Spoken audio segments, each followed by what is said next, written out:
welcome to day 3. Figured I'd move us over a little bit, spice it up, make things interesting. So we're sitting on the benches today where a lot of you guys have sat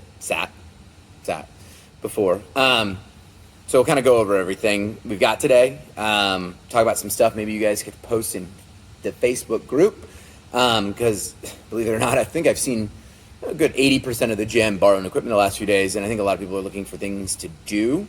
So if you've got ideas, things to do, or maybe even Netflix shows or something else, some other show you've been watching, go ahead, feel free to post that to the group. I'll actually approve that post.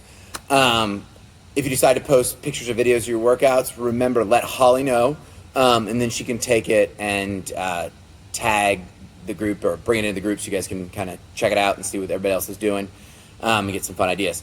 So we'll go through all this stuff. We got something a little more interesting today.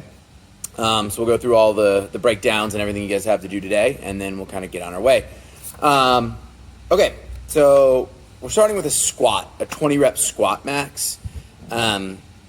Everybody, again, has different stuff, right?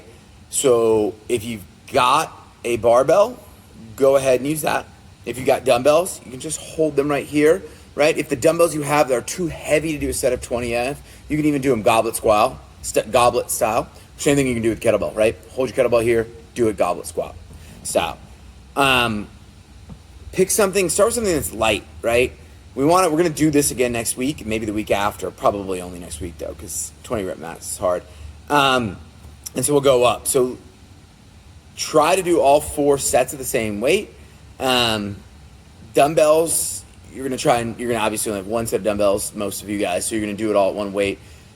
It's going to vary how many reps you can do, though. If you can't do 20 and you need to cut down to 15, great. If now some of you guys got dumbbells that were too light even, so maybe you do a set of 30.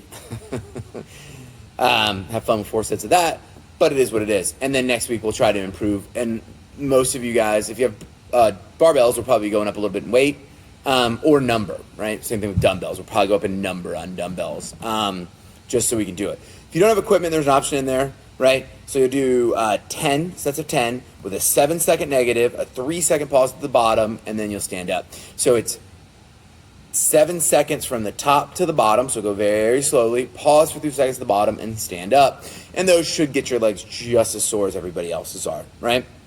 So remember, it's barbells or dumbbells. If you need a goblet style with the dumbbell or the kettlebell, you can do that as well. Okay, so you're going to rest 3 minutes there between each one of those sets. So you do your set of 20, watch the clock, rest 3 minutes, right? Rather than do it on the 4, some of you guys take longer to do. The time clock starts when you rest, is when the time clock starts, right? Okay, so the next thing we're going to do is a complex. And it's very similar to some stuff we've done in the past. This is not unbroken, so there's no penalty burpees or no starting over. But you're going to do 9 deadlifts. And we're going to explain it as a barbell and then as a dumbbells and then kettlebells. So it's 9 deadlifts, 6 squats, 4 push press, 2 lunge steps, right? If you're going to do it with a barbell, it's simple normal deadlifts, right? 6 front squats or back squats, 4 push press with a barbell, and then 9 front or back rack lunges. Whichever you choose to do, use a light to moderate weight, right? If you can use your dumbbells, everything's the same, right? For the most part. Obviously deadlifts are double suitcase deadlifts, so farmer style, right? Like that. Squats will be right up here, not a lot of options there. Push press, same thing, and you'll hold the dumbbells up here, theoretically, for your lunge, right? Now, using barbells or dumbbells, right? Or kettlebells, we'll get you in a second. If you're not good with the lunges, like there's some of you guys that just can't lunge, feel free to set the load down. So set the weights down, do body weight lunges. If you can't do those even, feel free to grab onto like a door frame to kind of hold yourself up or something else that'll support you, so you can kind of assist yourself. Door frames work really well because you can put one foot on the side of the door that you're using, and that way you're not smashing your face into the door, which is probably a good thing.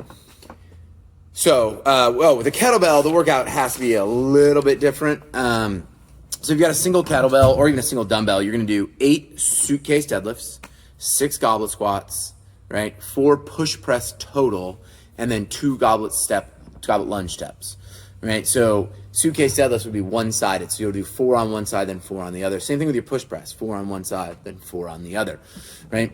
If you have no equipment, you're gonna do 16 one-leg RDLs, 8 each leg, 14 air squats, 12 push-ups, and 10 total lunge steps with body weight, right?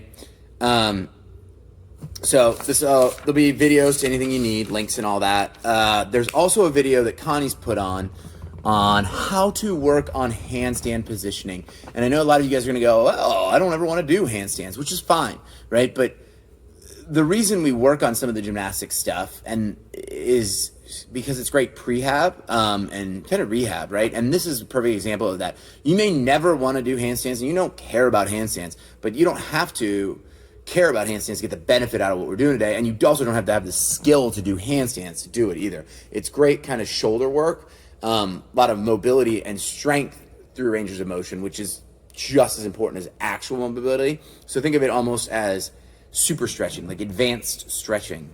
So like I said, you don't have to want to do a handstand to practice the drills she's given you or to get the benefit out of them. The benefit actually is more in terms of what we can do for shoulder strength and stability and shoulder injuries and preventing those injuries rather than just working on it. So work through it. Connie did a really cool video.